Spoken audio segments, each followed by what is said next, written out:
If you've never seen our kelp beds, really something to check out. When Ollie called me to go fishing in San Diego this winter, I was a little skeptical. This kind of calico fishing at the island really isn't for the faint of heart. You don't want to lose power back in there. No, no. So Ollie has made me a few promises with these Yellowtail. Drop it, drop it, drop it. Ollie said we were gonna have to grind it out. I knew exactly what that meant. Pretty much everything to get just a couple bites. Bunch of them hugging the bottom now. My name is Ali Hussainy. I grew up in Southern California and now operate the largest sport fishing website in the world. Just another day at the office. My office, not yours. I'm Rush Maltz, I got you, what you seeing? Florida Keys native and career fishing guide for the past 20 years. When I come out to California, you can let me catch all the 300-pound tunas. Our passion is our profession, and we know there's more to fishing than just the catch.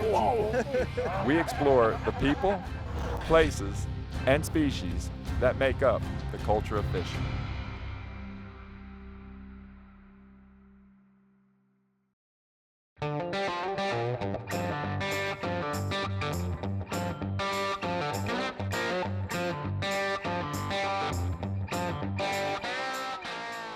As much as I love fishing in my hometown of San Diego, fishing in the wintertime can definitely be challenging. Here at our offices, as soon as we start prepping for the Fred Hall show, the very next thing on our mind is fishing season. Embroidery is going to be low res, but we can definitely screen print that if we can find somebody to print it. I just don't know. You gonna do the trucker? Yeah, I think, well, it's easier to print on trucker, right? Yeah, it's the only way you can print, really. Produce t-shirts, do our marketing, help market our partners. I think Japanese looks awesome, so. That's a cool shirt. And what are we doing on the front of that? Have you guys figured it out? We get through the Fred Hall show in Long Beach, we got a week off, then we go to Del Mar, do that show for a week. And after that, it's kind of time for us to get the boat ready, get in the water, and really start focusing on fishing.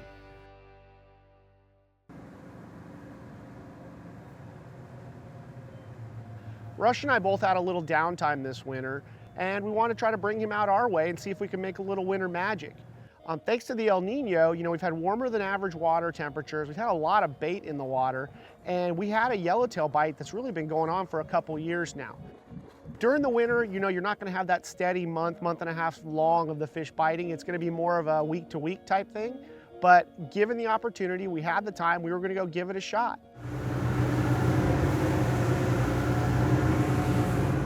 When Ollie called me to go fishing in San Diego this winter, I was a little skeptical. I know how winter can be, not just here in the Keys, but everywhere. He said it's going to be tough, but you could pick up a few gems.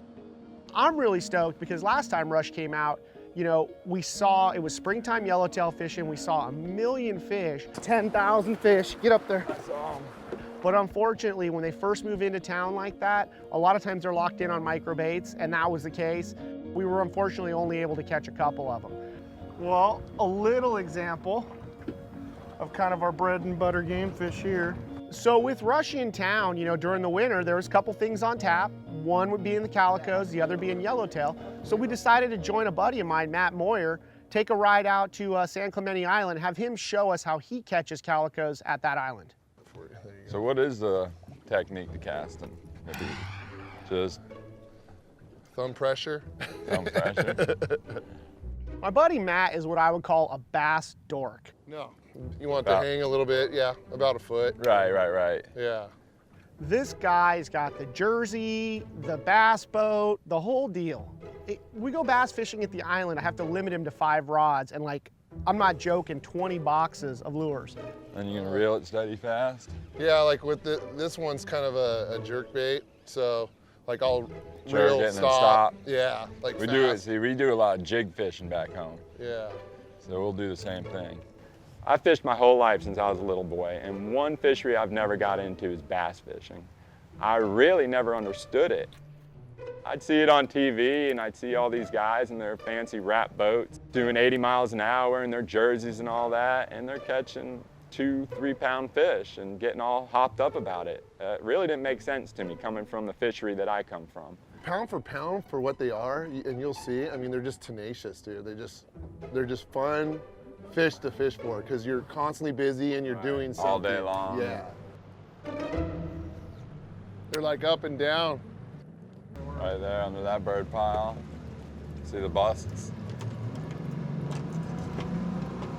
One of the things you got to pay attention for when you're calico bass fishing at the island or really anywhere on our coastline is you're always kind of looking over your shoulder outside in the deeper water. Underneath those birds could be anything from yellowtail to bonita to white sea bass. And I mean, even in the case of San Clemente this last year, you would find tuna, bluefin tuna, a half mile off the beach. I got one. You got it? Yeah. Little guy. Oh, there. Oh, we're at the boat. You were figure eighting them?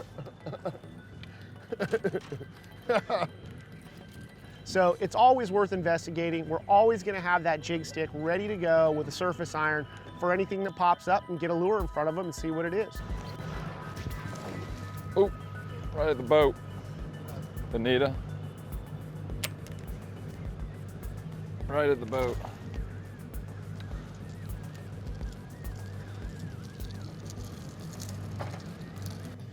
These are different than ours. These have some sharp teeth. Yeah, they got gnarly teeth. These are like in the mackerel family, huh? No, it's tuna. Really? They're really good to eat. The statement was, bonita is delicious. And you just don't say that to a Florida guy. It just doesn't come across right. They're super underestimated. Like if These you are bleed good to them and eat? ice Yeah. them, they're really good. They're good sashimi. When I think of bonita, I think of popsicles in the bottom of my bait freezer. I don't think of eating it for dinner at all. Like you just have Yeah. to treat it well. You just gotta bleed it and get it on ice. bleed it and ice it. Those skipjack that we catch, the big black skipjack, Matt, Yeah. I take those home, I eat it for sashimi. Are they good too? Oh my God, they're so good. Yeah, I was heard in Japan, like the skipjack is like. Same in Hawaii, Yeah, they'd it's rather be- eat they the like- they'd rather skipjack. eat skipjack. More flavor and firmer texture. Not a strong statement to make to a Florida guy who's used to eating white meat all the time.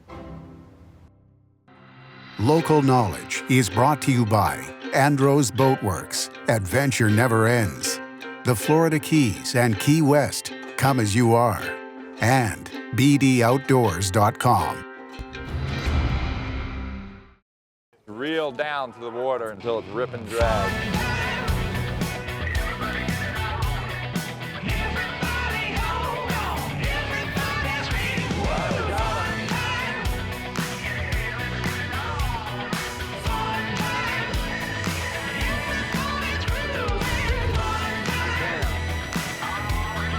Get 'em!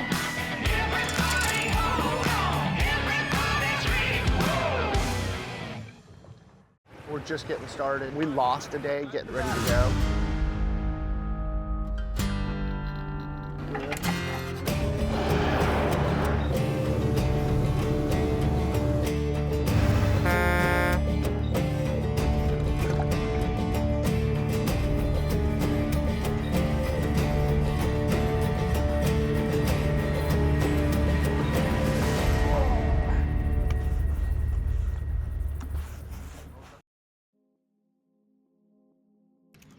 Oh man, look at them right there coming out of the. I don't know, I can't even see what they're eating. It's not Yeah, I was crab, it's expecting to gotta see be it go fin by. bait. Usually when they're jumping like that, it's fin bait. There he is. There he is. They don't get like short and fat, they're long. No, they do when they get bigger. Oh yeah, how They big get- do they get? I mean, 20 pounds, I've caught them. But a big one for around here is like 12 or 15, when you say that? Yeah, and dude, 15-pounder will. Oh, dude, it pulls You'll be on it for a while, dude. I bet. way harder than a 15-pound yellowtail. Yeah. Way Yeah. harder. San Clemente Island is, you know, it's similar to a volcanic island. I don't know if it is actually volcanic originally. I think it's more of a plate shift location. Much like a volcanic island, it has very steep drop-offs. Very steep cliffs, very steep drop-offs. And it was funny to point out, you know, to Rush, we're like 100 yards off the island, we're 600 feet of water. That just blows his mind. Because in Florida, of course, you have to run miles and miles and miles in a lot of places just to get into 200 feet of water.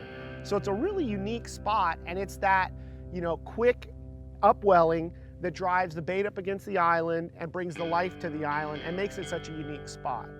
So see where these this lobster buoys are? Yeah, I mean, they're trying. typically if those are in there, technically the surf doesn't really break in there, Right. but it can be kind of sketchy like when you're watching it. But So you got these boilers right here.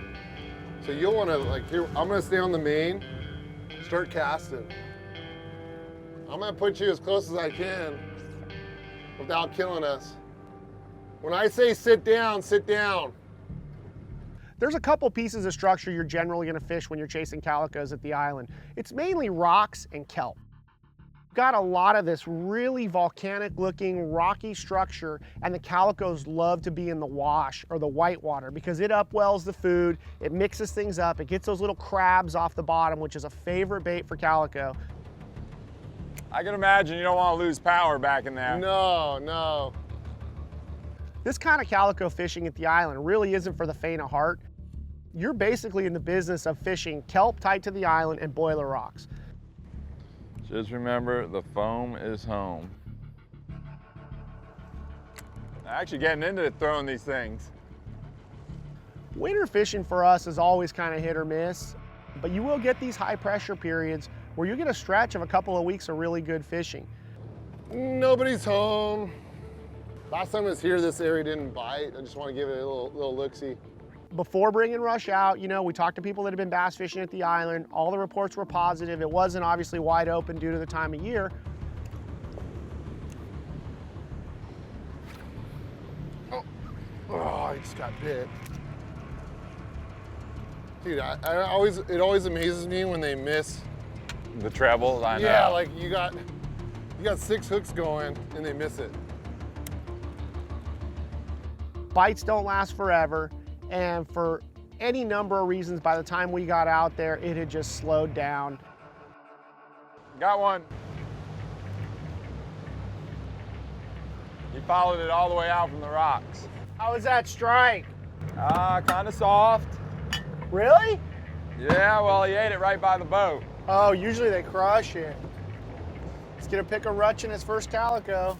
Now this is what we're trying to catch, right? Yeah, that's the right color. One of the cool things about these calicos is depending on where you catch them, they look really different. Sometimes we'll catch them over sand, you know, in a marina or a harbor or whatever, and they're really light bronze color. And then to contrast that, you'll catch them a lot of times in the rocks, and they are really a dark brown bronze with their checkerboard pattern that they have. And then when you catch them in the kelp, they'll have sort of an orangey color to them. They're a really cool fish, and they look really different depending on where you find them. So now, will that make you think there's more in that little pocket right there? Yeah, there probably is. If there's one biter, there's gonna be usually more than one. Kind of crazy how they follow it out. Oh, he followed it all the way out from the rocks. Like I had almost given up on it, was about to recast, and there he was. Wow, what cool colors. Introducing a revolutionary concept in outboards, a choice.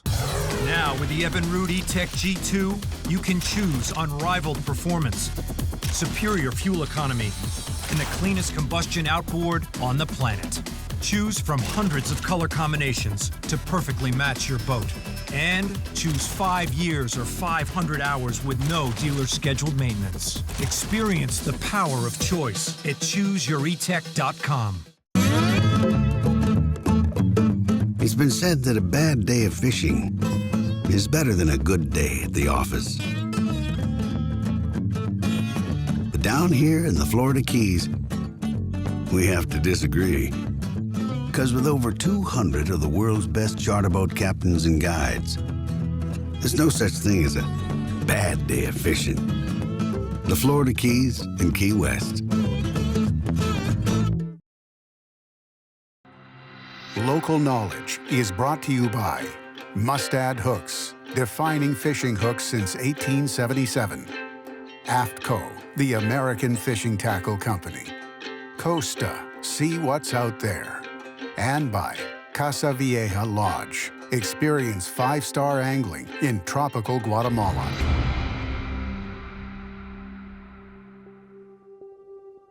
If you've never seen our kelp beds on the Pacific coast, it's really something to check out. It blows people's minds when I bring them from Florida. The kelp over there is a lot different than anything I've ever fished around. It's really thick. It's more like vines than weed. And the stuff is really prolific. During the summer months, kelp can grow as much as 2 feet in a day. One of the problems with the El Nino, as much as we love it for fishing, is the warm water tends to wipe out the kelp, and it really beats it up. That's something that was really evident on this trip. We went to spots that are normally massive kelp beds, you know, just covering, you know, square miles really, and there was no kelp to be seen. There's one.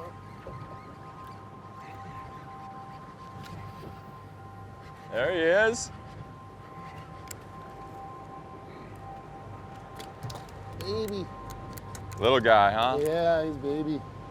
This style of fishing, this bass fishing, you got to be ready for iron and steel to be flying everywhere. Matt, he's not even looking. He's back to back. There we go. Iron is coming across your face and he's slinging it. I got to say, a couple times it felt like it was pretty close. Oh, that's a good one.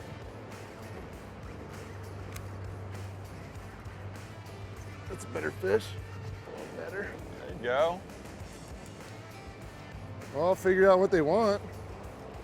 They want it slow and low. So let it sink, huh? Most bass anglers in California don't keep these calico bass because of how long it takes for them to grow. A little big poncho crooked tail on a ounce war bait. Oh, good one, dude. That was awesome. There he is.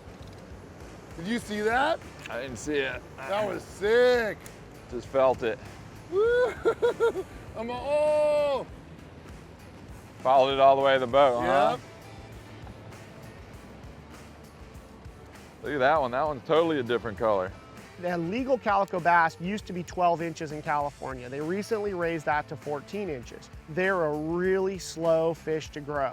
They really can't take a lot of pressure. You really got to observe the regs. The color, why the coloration so different on this one? So he's we're obviously in some like serious structure right now. Uh-huh. So this guy is probably blending into the whole rock. Once we got out there and started fishing for him, it opened my eyes to a whole nother fishery. Awesome. Beautiful fish. God, pretty fish. How fun is it to just cast, and cast against these rocks, and every time you throw that lure or that iron out there, you have a chance of a fish coming out from those rocks, ambushing that lure, and fish on. I mean, it was a really fun fishery once I did it. What a backdrop. Wintertime fishing can definitely be slow in Southern California, but fortunately over the last few years, there's been something we can rely on that we don't normally get, and that's been yellowtail. Yeah, so what we're gonna do is gonna be similar lure to what we've done in the past, iron, but these iron are heavy. So Ollie has made me a few promises with these yellowtail. So what's been working lately has been what we call yo-yo fishing. Feel that guy? Yeah. Way heavier, right? Sure. So you're gonna drop that all the way down to the bottom, you're gonna wind like hell. Sometimes you're not gonna go all the way to the bottom. If we find the fish suspended, I'll say, hey, drop down to $1.50 and wind. Right. Sometimes I'll tell you drop it to the bottom, wind up 100, and then go, and then repeat. So basically wherever you're marking them. Pretty much, yeah, we're gonna try and get it right into the fish. This El Nino has brought us a yellowtail bite that's really lasted almost for 2 years straight, which is not normal for us. So you're just reeling just like this? Just like that, as fast as you can. One of the things that I was really excited to show to Rush on this trip was the opportunity to yo-yo iron for these fish. Right there, 60 feet, drop. Oh my God, good school. Look at that meter. Yeah, that's nice. And we're gonna be doing a lot of this yo-yoing for a few fish. There's so much bait right now, it's just real hard to get them to eat anything but. And when you get bit, keep winding. Even if it's taking drag, just wind right through it and that'll get you a good hook set. We'll drop it down, depending on where we see the fish on the meter. I might see them at 100 feet, I'm gonna tell Rush drop at 150, and then you just wind like hell. A lot of times it's just there's so much bait, you gotta trick one or two with that reaction bite, and that's all you're gonna get for the day. BDOutdoors.com is your one-stop source for all things fishing, boating, and outdoors. Stay dialed in with current fishing reports, breaking news, and our extensive library of how-to tips. You'll learn about rigging, fish cleaning, boat maintenance. We have recipes for seafood and game, cutting-edge videos, and gear giveaway contests. It's all free at BDOutdoors.com. And there's a ton of that red crab around. Ton of it. The water was clouded with it the other day. Yeah, and you'll see it real thick on the meter down here. Now is that something you guys have always had, that red crab? No, it's an El Nino thing. Oh, really? So when the El Nino, it's one of like our biggest indicators that an El Nino's coming. That stuff will invade our water, and that's how we know. So that stuff's usually further south. Further south for sure. When we fish for yellowtail, typically the biggest indicator is the birds. When you find the birds, you're gonna find the bait and you're gonna find the fish.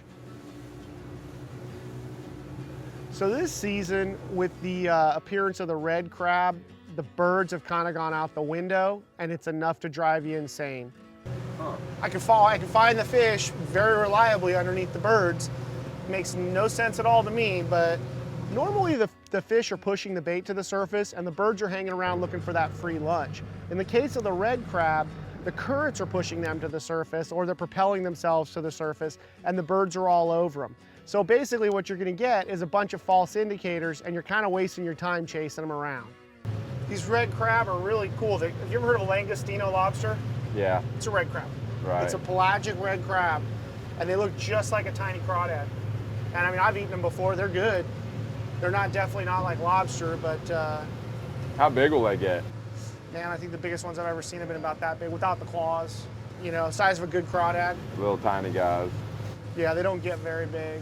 But man, if the fish are eating those, the fish gotta taste good. Any fish that eats crab and shrimp are all the best eating fish. Ali said we were gonna have to grind it out.